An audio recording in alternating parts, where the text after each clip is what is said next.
할렐루야! 하나님의 은혜와 사랑을 찬양합니다. 오늘 12월 첫 주일 그리고 대강절 둘째 주일 아침에 주의 전에 예배자로 올라오신 모든 성도들에게 우리 하나님의 한량 없는 은혜가 충만하시기를 예수님의 이름으로 축복합니다. 오늘이 12월 7일입니다. 그러니까 2025년도도 한 달이 채 남지 못했습니다. 마지막 이 12월 달 말씀과 기도로 한 해를 잘 마무리하시고 하나님의 기쁨이 되는 우리 태연의 모든 성도들이 다 되시기를 예수님의 이름으로 축복합니다. 대강절이 뭘까? 대강절은 기다림의 절기입니다. 기다릴 때 내릴 강, 내려오시는 주님을 기다리는 절기인데 두 가지 의미의 대강절의 의미가 있습니다. 첫째로는 성탄하실 예수님을 기다리는 절기, 둘째로는 다시 재림하여 오실 예수님을 기다리는 절기. 그래서 우리는 대강절 이 4주간을 지나면서 성탄하실 예수님도 기다리는 동시에 다시 오심하고 약속하신 재림의 주님을 기다리는, 그래서 기다리는 신부들이 준비해야 될 것이 등만 말고 기름도 준비해야 되는데 성령의 기름을 준비하여 우리 주님 오실 때 아멘 주 예수여 어서 오시옵소서 기쁨으로 주를 맞이할 수 있는 복된 성도들이 다 되시기를 예수님의 이름으로 축복합니다. 우리 주님께서는 다시 오심하고 반드시 약속하셨습니다. 우리 요한계시록 22장 12절 말씀 다 같이 한 목소리로 봉독하겠습니다. 보라, 내가 속히 오리니 내가 줄 상이 내게 있어 각 사람에게 그의 행한 대로 갚아 주리라. 아멘. 오늘 여기 보니까 주님 말씀하시기를 내가 천천히 조금 있다 가는 게 아니고 속히 가겠다고 말씀해요. 속히 오는데 맨손으로 맨입에 오는 게 아니고 우리에게 줄 상을 들고 오시겠다는 겁니다. 생명의 면류관, 의의 면류관을 준비해서 오신다는 것입니다. 그런데 와 이래 늦어지는 공 싶은 이유는 베드로 사도는 베드로후서 3장에서 이렇게 말합니다. 주께는 천년이 하루 같고 하루가 천년 같다는 이 사실을 잊지 말라. 그러니까 우리 주님께서는 빨리 오고 싶은데 천년을 하루 같은 마음으로 기다리시는 이유가 그 기간 동안에 한 사람이라도 멸망받지 않고 구원 얻기를 원하시는 하나님의 소원이 이루어지기를 원하시기 때문이다라고 말씀하고 있습니다. 그러니까 속히 오시려고 약속하신 주님, 저와 여러분들을 위해서 각기 행한 일대로 그 상급을 예비하여 오실 주님을 기다리시는 저와 여러분들이 되시기를 바랍니다. 뿐만 아닙니다. 사도행전 1장 11절 말씀에 보면 예수님께서 부활하시고 40일 동안 제자들과 함께 계시다가 감람산에서 성천하실 때 갈릴리 사람들이 구름 타고 하늘로 올라가시는 예수님을 넋을 놓고 바라보고 있을 때 예수님 곁에 섰던 천사들이 이렇게 말합니다. 갈릴리 사람들아 어찌하여 서서 하늘을 쳐다보느냐? 너희 가운데서 하늘로 올리우신 이 예수는 하늘로 가심을 본 그대로 다시 오시리라. 그러니까 하늘로 올리우신 그 영광스러운 모습 그대로 구름 타고 다시 오시리라 약속하셨다는 것입니다. 그러니 우리에게는 다시 오시리라고 약속하신 주님의 약속이 있는 까닭에 성탄의 주님도 기다리지만 재림의 주님을 기다리는 믿음이 우리에게 필요하다라고 하는 것입니다. 그러니까 성탄절에 무슨 선물 받을지 선물만 기다리지 말고 산타클로스만 기다리지 말고 우리 주님을 기다리고 우리 주님을 자랑하고 증거함으로 주님 오실 날을 앞당기는 복된 성도들이 다 되시기를 예수님의 이름으로 축복합니다. 우리 주님 오실 때, 성탄하실 때 그 당시 로마 황제는 가이사 아우구스토였습니다. 이 가이사라는 말은 황제 칭호입니다. 애굽의 바로왕을 파라오라고 부르는 것처럼 로마의 황제를 시즈라고 가이사라고 불렀어요. 초대 왕이 아우구스투스였는데 이 로마 황제가 모든 로마가 점령한 식민지 나라의 모든 국민들을 호구조사, 인구조사, 호적을 하라고 명령을 내렸습니다. 그래서 로마 시대는 14년마다 인구조사를 하게 되어 있는데, 인구조사를 하는 중요한 두 가지 목적은, 첫째로 세금을 거두기 위해서, 인두세를 거두기 위해서 세금을 거둘 목적으로, 둘째로는 거기서 군인으로 잡아갈, 군인으로 이렇게 불러들일, 영장을 발급할 인원을 확보하기 위해서 그렇게 인구조사를 하게 된 것입니다. 자, 예수님 당시 가이사 아우구스토가 영을 내려 천하로 호적하라 명령해서 예수님의 육신의 아버지 요셉도 베들레헴, 그러니까 2세의 후손이기 때문에 베들레헴으로, 고향으로 호적을 하러 올라갈 때 그의 정혼한 아내 마리아는 이미 만삭이 되어 있었습니다. 그러니까 요즘같이 여관도 많고 모텔도 많으면 좋겠는데 옛날에 어디 여관이 잘 있습니까? 그러니까 호적하러 전부 다 고향으로 몰려오니까 있을 곳이 없어요. 성경에는 보니까 사관, 여관에 있을 곳이 없어서, 그래서 할 수 없이 마구간에 말구유의 아들 예수 그리스도를 뉘었다라고 말합니다. 그 당시 베들레헴 사람들의 마음이 얼마나 각박한지, 예수님 탄생할 곳이 없어서 마구간 가장 낮고 천한 말구유에서 우리의 생명의 떡으로 오셨다라고 하는 것입니다. 오늘날 현대인들은 어떻습니까? 그 당시 베들레헴 사람들보다 더 마음이 각박하고 마음에 예수님 둘 곳이 없어서 예수님을 마음에 모시기를 꺼려하는 악한 시대를 우리가 살고 있습니다. 그럼에도 불구하고 예수님께서는 오늘도 여전히 저와 여러분들의 마음 문을, 세상 사람들의 마음 문을 두드리고 계시는데, 요한계시록 3장 20절 말씀에 보니까 이렇게 말씀합니다.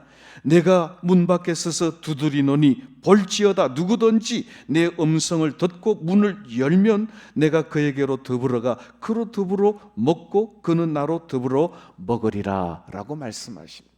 문을 두드리시는 예수님, 여전히 예수님을 모셔드릴 마음의 방이 없는 현대인들에게 주님은 문을 두드리고 계신다라는 것입니다.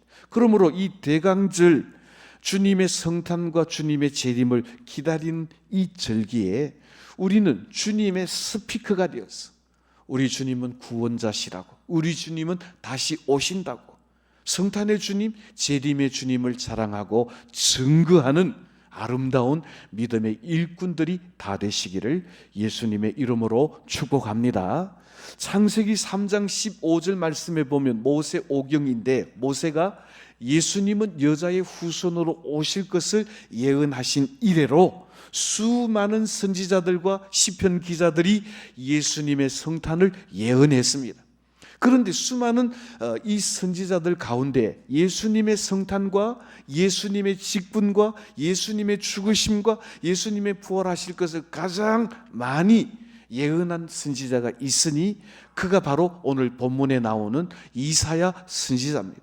그래서 이사야서를 구약의 복음서라고 불릴 만큼 복음 친화적이고 예수님 친화적인 많은 복음의 내용들이 담겨져 있는 것입니다. 그래서 오늘 이 본문 말씀에서 이사야 선지자는 예수님께서 어떤 이유로 탄생하시고 무슨 직분을 가지고 탄생하실지, 예수님은 우리에게 어떤 분이신지에 관해서 분명하게 선거하고 있습니다. 오늘 본문 6절과 7절 말씀 우리 한 절씩 교독하겠습니다. 제가 먼저 6절 봉독하겠습니다. 이는 한 아기가 우리에게 낳고 한 아들을 우리에게 주신 바 되었는데 그의 어깨에는 정사를 메었고 그의 이름을 기묘자라 모사라 전능하신 하나님이라 영존하시는 아버지라 평강의 왕이라 할 것임이라.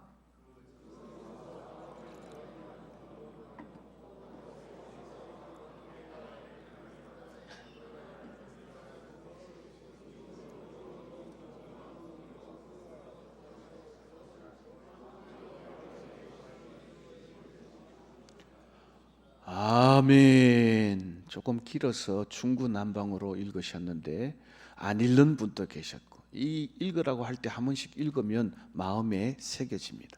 자, 6절과 7절까지 말씀에서 예수님은 어떤 분으로 우리에게 오실지에 관해서 5가지로 설명을 하고 있습니다. 오늘 저는 이 5가지에 관해서 말씀을 드리려고 합니다. 첫째로, 예수님은 한 아기로, 한 아들로 우리에게 오신다. 오늘 6절에서 가장 먼저 선언하고 있습니다. 6절 말씀해 보니까 한 아기로, 한 아들로 우리에게 주신 바 되었다라고. 우리에게 주신 바 되었다라고 하는 이 말은 하나님께서 한 아들을, 한 아기를 우리에게 선물로 주셨다라고 하는 것입니다. 그러니까 예수님께서 한 아들로, 한 아기로 탄생하신 것은 우리의 죄를 속량하시고 우리를 하나님 백성 삼으시기 위한 하나님의 놀라운 구원 계획이요, 그것은 우리를 위한 하나님의 선물이라고 하는 것입니다. 성령으로 잉태되신 예수님은 한 아들로, 그리스도로 우리에게 주신 바 된 것입니다. 여러분들, 선물은 돈 주고 받는 거 아닙니다. 생일 선물, 성탄 선물을 받을 때 이거 얼마 주고 샀지 물어보면 찐맛 떨어집니다. 선물을 받을 때 기쁘고 감사한 마음으로, 세상에서 가장 놀라운 표정으로 그 선물을 받아들이면 선물 주는 분에 대한 예의가 되는 것입니다. 한 아들로, 한 아기로 우리를 위한 구원자로 우리에게 선물로 아들을 주셨을 때 우리는 감사함으로 그를 우리의 구주로 마음에 영접하면 영원한 생명의恩寵을 누리게 되는 줄로 믿습니다. 이 성탄의 계절, 한 아들로, 한 아기로 오신 예수님을 저와 여러분들의 마음속에 모셔드려 하나님의 풍성한 생명이 충만하시기를 예수님의 이름으로 축복합니다. 두 번째로, 예수님은 기묘자로, 모사로 우리에게 오신다라고 말씀합니다. 기묘라 모사라고 하는 이 말의 의미가 무엇인가 좀 의아할 겁니다. 기묘자라는 말은 파라라는 말인데 놀라운 분이다, 경이로운 분이다, 멋진 분이다, 어떻게 이런 분이 있을까라고 칭찬받을 만한 분이다라는 뜻입니다. 모사라는 말은 야아츠라는 말인데 충고하시고 권면하시고 상담해 주시는 분이다. 그러면 기묘라 모사라고 하는 이 말을 이렇게 연결해 보면 우리에게 한 아기로, 한 아들로 오시는 예수 그리스도는 놀라운 상담자, 놀라운 위로자가 되신다라고 하는, 이 세상에 위로할 수 없는, 어떻게 그렇게 위로할 수 없는 가장 좋은, 가장 훌륭한 상담자로, 위로자로 우리에게 보내신 바 되었다라고 하는 것입니다. 사랑하는 성도 여러분, 누구에게도 말할 수 없는 마음의 상처와 아픔을 우리의 가장 좋은 위로자, 상담자, 놀라운 위로자, 상담자가 되신 예수님께 내려놓고 예수님의 참된 위로와 평화를 누리게 되시기를 예수님의 이름으로 축복합니다. 요한복음 14장 16절 말씀에 예수님께서 아버지께로 가시기 전에 예수님께서 제자들에게 성령을 보내시기로 약속하시면서 이렇게 말씀하십니다. 내가 아버지께로 가겠으니 또 다른 보혜사를 너희에게 보내리라.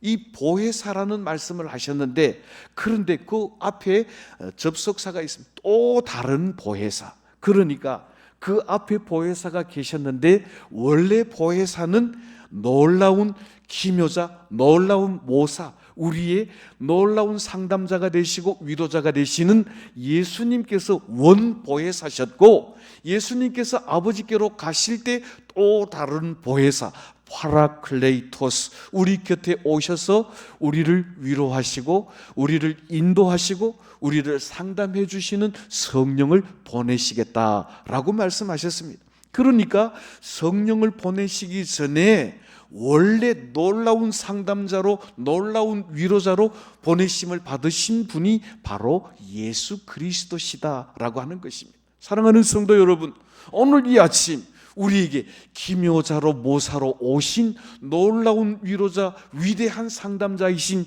예수 그리스도로 말미암아 우리 안에 주시는 참된 위로와 참된 소망이 넘치게 되시기를 예수님의 이름으로 축복합니다. 그리고 우리 주변에 슬픔 당한 자, 마음이 상한 자들을 우리의 위로자가 되시고 상담자가 되시는 예수께로 인도하여 예수 그리스도로 말미암아 참된 기쁨과 소망을 누리게 되는 역사가 이 대강절 안에 우리 가운데도 충만하게 되시기를 예수님의 이름으로 축복합니다. 세 번째로, 예수님은 어떤 분으로 보내심을 받으셨나?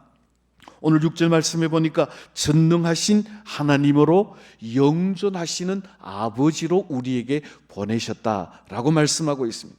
승탄하신 예수님은 모든 것을 이루실 수 있는 전능하신 하나님이신 것을 믿으시기를 예수님의 이름으로 축복합니다. 우리는 하나님을 믿을 때 삼위일체의 하나님을 믿습니다. 성부 하나님, 성자 하나님, 성령 하나님을 믿습니다. 그런데 이 성자 하나님이 어떻게 하나님이셨는가를 사도 요한은 우리에게 이렇게 증거합니다. 우리 요한복음 1장 1절로 3절 말씀 우리 한 절씩 교독하겠습니다. 제가 먼저 1절 봉독합니다. 태초에 말씀이 계시니라. 이 말씀이 하나님과 함께 계셨으니 이 말씀은 곧 하나님이시니라.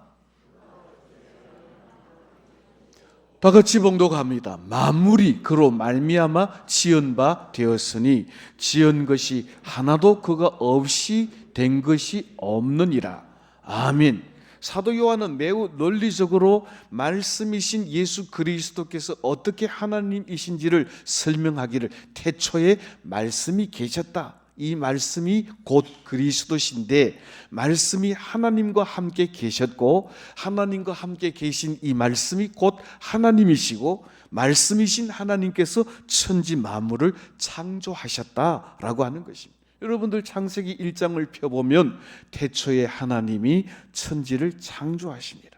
모든 땅은 흑암 위에 있고 공허한 가운데에 하나님의 말씀으로 빛이 있으라 하심에 빛이 있었고 라고 말씀하실 때 이 말씀으로 천지 만물이 창조되었다라고 하는 것입니다. 말씀으로 천지 만물을 창조하신 이분은 곧 전지전능하신 하나님이시라고 하는 것입니다. 저를 한번 따라 하십시다. 예수님은 전능하신 하나님이십니다.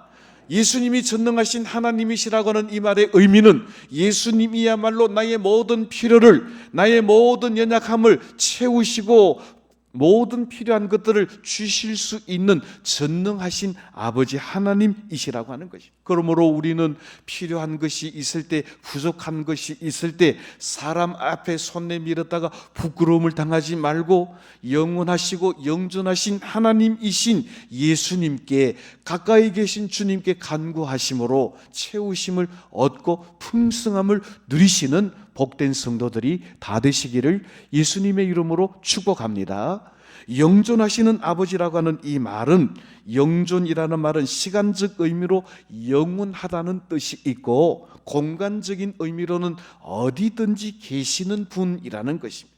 그러니까 예수님은 시간의 구애를 받지 않으시고 공간의 구애를 받지 않으시고 문을 닫아두고 두려워 떨던 제자들에게도 찾아가시는 아버지 하나님이시라는 것입니다. 그러므로 우리는 어느 때이든지 언제든지 어디서든지 우리와 함께 하시고 우리를 도우실 능력이 있으신 전능하신 하나님, 영존하신 아버지 되신 예수님을 마음속에 모시고 예수님으로부터 필요한 모든 것을 채우심을 얻는 축복의 주인공들이 다 되시기를 예수님의 이름으로 축복합니다. 네 번째로, 성탄하실 예수님은 평강의 왕으로 오신다 그랬습니다. 오늘 6절 말씀의 마지막 절에 보니까 평강의 왕이라 그랬습니다. 사실 저와 여러분들이 살고 있는 이 세상은 참된 평화가 없습니다. 지금도 우크라이나와 러시아와 이스라엘과 하마스가 전쟁을 하고 있는데 어제 뉴스를 보니까 벌써 전쟁한 지가 4년이 넘었다 그러더라고요. 우리 6.25 전쟁이 3년 하고 끝이 났는데 아직 끝난 건 아니고 정전 상태에 있지만 벌써 2년 전부터 휴전하다던 이 러시아 우크라이나 전쟁은 지금도 계속되고 있습니다. 사실 우크라이나 러시아 전쟁만이 아니고 중국과 일본도 지금 곧 전쟁할 태세를 보이고 있습니다. 우리나라도 지금 6.25 전쟁이 끝난 게 아니고 정전협정, 휴전 중이지 아직도 전쟁 중인 나라인 것은 사실입니다. 그런데 사실은 이런 눈에 보이지 않는 전쟁이 얼마나 많은지 철학자 토마스 홉스는 이런 말을 말했습니다. 만인에 대한 만인의 투쟁 상태다. 이것은 현재 이 세상의 상태를 고스란히 지적한 내용입니다. 사람들과 사람들 사이에도 끊임없는 전쟁과 투쟁이 있는 이곳이 바로 세상이라는 것입니다. 평화 없고 전쟁과 다툼이 가득한 이 세상에 예수님께서 오신 목적은 우리에게 참된 평화와 참된 평강을 주시기 위해 오셨다라고 하는 것입니다. 그러면 예수님께서 어떻게 우리의 평화가 되시고 평강이 되십니까? 우리 성경 에베소서 4장 14절로 2장 14절로 18절 말씀 우리 한 절씩 교독을 하겠습니다. 제가 14절 봉독하겠습니다. 그는 우리의 화평이신지라 둘로 하나를 만드사 원수된 것 곧 중간에 막힌 담을 자기 육체로 허시고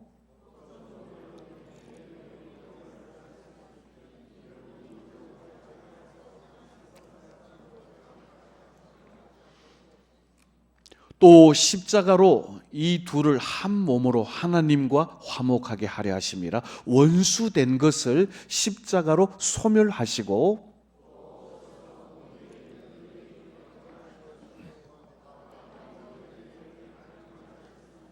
다 같이 합니다. 이는 그로 말미암아 우리 둘이 한 성령 안에서 아버지께 나아감을 얻게 하려 하심이라. 아멘. 저를 따라 하십시다. 예수님은 우리의 화평이십니다. 한 번만 더. 예수님 안에 참된 평화가 있습니다.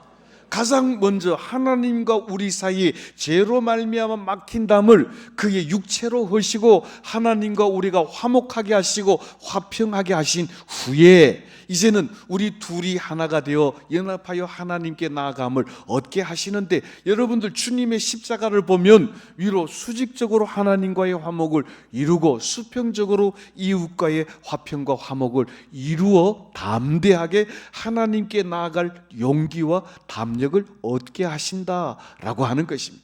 예수님께서는 화평케 하는 자로 우리의 평화의 왕으로 보내심을 받으사 자기 육체를 깨뜨려 십자가에 죽으심으로 말미암아 하나님과 우리 이웃들과 화목하게 하시는 그 일들을 감당하셨으니 저와 여러분들도 들어가는 곳마다 예수 그리스도의 화평과 평화를 전하여 평화의 도구로 쓰임받는 복된 성도들이 다 되시기를 예수님의 이름으로 축복합니다.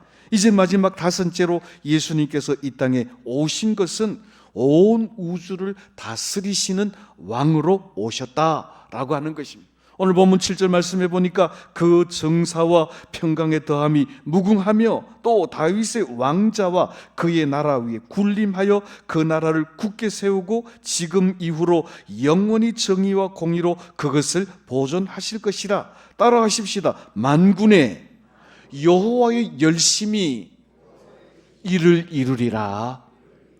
그러니까 예수님께서는 다윗의 왕위에 앉으셔서 그 나라를 영광과 권위로 세우시고 영원토록 다스리시는 왕으로 오셨다. 만왕의 왕으로 만주의 주로 오셨다라고 하는 것입니다.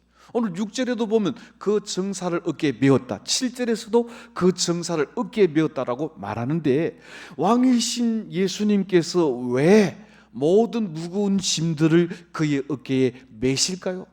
우리의 짐들을 가볍게 해주시기 위함이라는 것입니다. 그러므로 우리는 우리의 죄짐과 우리의 무거운 일의 짐들을 예수님 십자가 앞에 내려놓음으로 우리의 짐들을 그의 어깨에 지시고 우리의 짐을 가볍게 해주시는 예수 그리스도의 은혜를, 만왕의 왕 되신 예수 그리스도를 우리의 주인으로, 우리 가정의 주인으로, 교회의 주인으로, 나라와 민족의 주인으로 모심으로 말미암아 날마다 하나님의 영광과 하나님의 은혜가 충만한 역사를 누리게 되시기를 예수님의 이름으로 축복합니다. 예수님께서 그 어깨에 무거운 정사를 맨 만왕의 왕이신 것을 주님 스스로 이렇게 설명하고 계십니다. 마태복음 20장 25절로 28절 말씀 우리 한 절씩 교독하겠습니다. 제가 25절 봉독합니다. 예수께서 제자들을 불러다가 이르시되 이방인의 집권자들이 그들을 임의로 주관하고 그 고관들이 그들에게 권세를 부리는 줄을 너희가 알거니와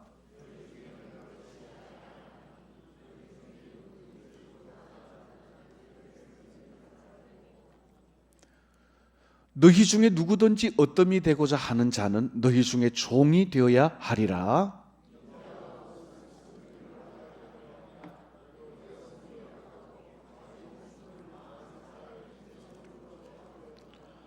아멘. 오늘 25절에서 이방인의 집권자, 이방의 왕들은 또 고관들은 그 모든 무거운 짐들을 그 백성들의 어깨에 지우고 자기들은 권세만 주장하지만 오늘 28절에서 인자가 온 것은 섬김을 받으러 온 것이 아니요 무거운 짐들을 그 백성들의 어깨에 지우려 함이 아니라 모든 정사와 모든 무거운 일들을 주님 당신의 어깨에 지고 우리의 짐을 가볍게 하시고 섬기시기 위해 오셨다라고 말씀하고 있습니다. 따라하십시다. 만왕의 왕이신 주님은 섬김의 왕이십니다. 겸손의 왕이십니다. 할렐루야. 오늘 성탄하실 주님은 군림하는 왕이 아니요 낮은 곳에 겸손히 내려가셔서 우리를 섬기기 위해 오셨고 우리의 모든 무거운 짐들을 당신의 어깨에 짊어지심으로 우리의 짐을 가볍게 하시기 위해 오셨습니다. 환난과 시험이 있습니까? 무거운 짐으로 고난 중에 있습니까? 우리의 짐을 어깨에 지시겠다고 약속하시고 우리를 위해 섬기기 위해 오신 만왕의 왕, 섬김의 왕, 겸손의 왕 대신 평화의 왕 대신 예수 그리스도의 은혜가 저와 여러분들의 심령 가운데 늘 충만하시기를 예수님의 이름으로 축복합니다. 그러므로 우리는 이 대강절에 겸손의 왕으로 평화의 왕으로 오시는 예수님을 자랑하고 그 예수님으로 말미암아 참된 위로와 평강이 우리의 심령에서부터 우리 가정과 우리 교회, 우리가 살고 있는 이 온 땅에 편만하도록 예수 그리스도의 사랑과 그 은혜를 자랑하고 증거하는 축복의 주인공들이 다 되시기를 예수님의 이름으로 축원합니다. 이제 말씀을 맺습니다. 오늘 본문 7절 말씀 우리 다 같이 한 목소리로 봉독하겠습니다. 그 정사와 평강의 더함이 무궁하며 또 다윗의 왕자와 그의 나라에 군림하여 그 나라를 굳게 세우고 지금 이후로 영원히 정의와 공의로 그것을 보존하실 것이라. 만군의 여호와의 열심히 이를 이루시리라. 아멘. 한 아기로 기묘자와 모사로 전능하신 하나님으로 평강의 왕으로 온 우주를 다스리시는 왕으로 오시는데 오늘 마지막 7절 하반절에 뭐라고 말씀하는가? 여호와의 열심히 이를 이루리라. 모든 사람이 구원을 받고 진리를 알기를 원하시는 우리 아버지 하나님께서 사랑하는 독생자를 한 아기로 기묘자와 모사로 평강의 왕으로 만왕의 왕으로 영존하시는 아버지로 우리에게 보내셔서 하나님이 기뻐하시는 뜻을 다 이루게 하신다라고 하는 것입니다. 이것이 바로 임마누엘입니다.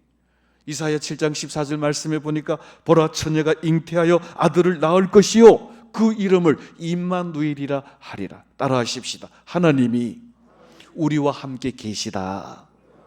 그러니까 하나님이 하늘 영광을 버리시고 우리와 함께 하시기 위해 이 땅에 육신을 입고 오신 것을 우리는 성육신이라고 말합니다. 인카네이션이라고 말합니다. 그러니까 높은 자리에서 우리를 이해하신 것이 아니라 낮고 천한 이 땅에 내려오셔서 우리의 연약함과 우리의 아픔을 친히 체휼하시고 기묘자 모사자 놀라운 위대한 상담자 우리의 위로자가 되시기 위하여 성육신하셨다라고 하는 것입니다. 이것을 사도 요한은 요한복음 1장 14절에서 이렇게 설명하고 있습니다. 우리 다 같이 한 목소리로 봉독하겠습니다. 말씀이 육신이 되어 우리 가운데 거하심에 우리가 그의 영광을 보니 아버지의 독생자의 영광이요 은혜와 진리가 충만하더라. 태초부터 계셨던 말씀, 천지를 창조하셨던 말씀, 하나님과 함께 계셨던 말씀, 하나님이신 말씀이 육신을 입고 이 땅에 오신 것이 바로 예수님의 성탄이라고 하는 것입니다.